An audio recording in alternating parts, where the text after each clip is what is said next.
Hello guys, আসসালামু আলাইকুম। আমি এখন কবুতরের মাংস ভুনা দেখাই দিব কিভাবে রান্না করতে হয়।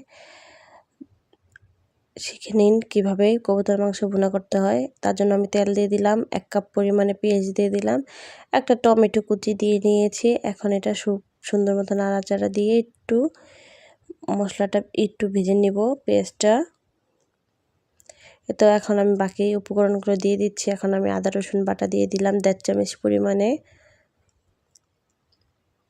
এটা একটু নাড়াচাড়া দিয়ে মিশিয়ে কষিয়ে নিব সুন্দর মতো। এখন অল্প পরিমাণে একটু পানি দিয়ে দিচ্ছি।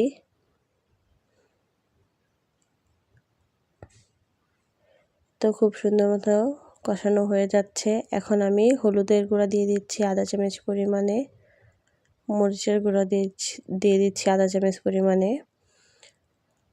ধনিয়া গুঁড়া দিয়ে দিচ্ছি অল্প পরিমাণে, জিরা গুঁড়া দিয়ে দিচ্ছি আধা চামচ পরিমাণে। এখন এটা খুব সুন্দর মতো নাড়াচাড়া দিয়ে মিশিয়ে নিব।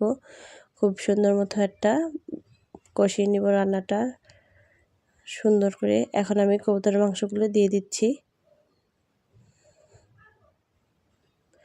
কবুতরের মাংস হোক আর যে কোনো পাখির মাংস হোক, দেখতে আকারে ছোট মনে হলে কি হয়েছে, এগুলো সিদ্ধ হতে অনেক সময় লাগে।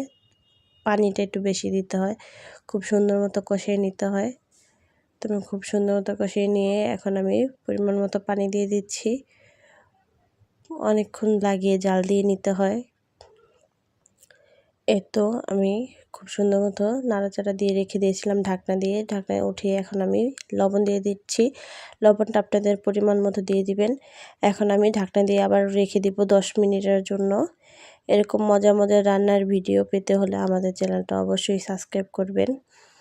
তো আমি আবারও ঢাকনা উঠিয়ে আবার নাড়াচাড়া দিয়ে নিচ্ছি। আমি জালটা খুব কমিয়ে নিচ্ছি। অল্প আঁচে রান্নাটা কমপ্লিট করব। অল্প আঁচে রান্না করলে মাংসটা খুব সুন্দর মতো সিদ্ধ হয়ে যাবে। এখন আমি আবারও ঢাকনা দিয়ে রেখে দিলাম। তো আমি ঢাকনাটা উঠে এখন দেখছি খুব সুন্দর মতো রান্নাটা হয়ে যাচ্ছে কমপ্লিট।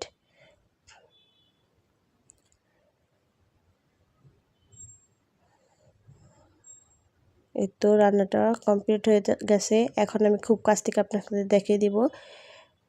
পরিবেশন করে অবশ্যই দেখিয়ে দিচ্ছি।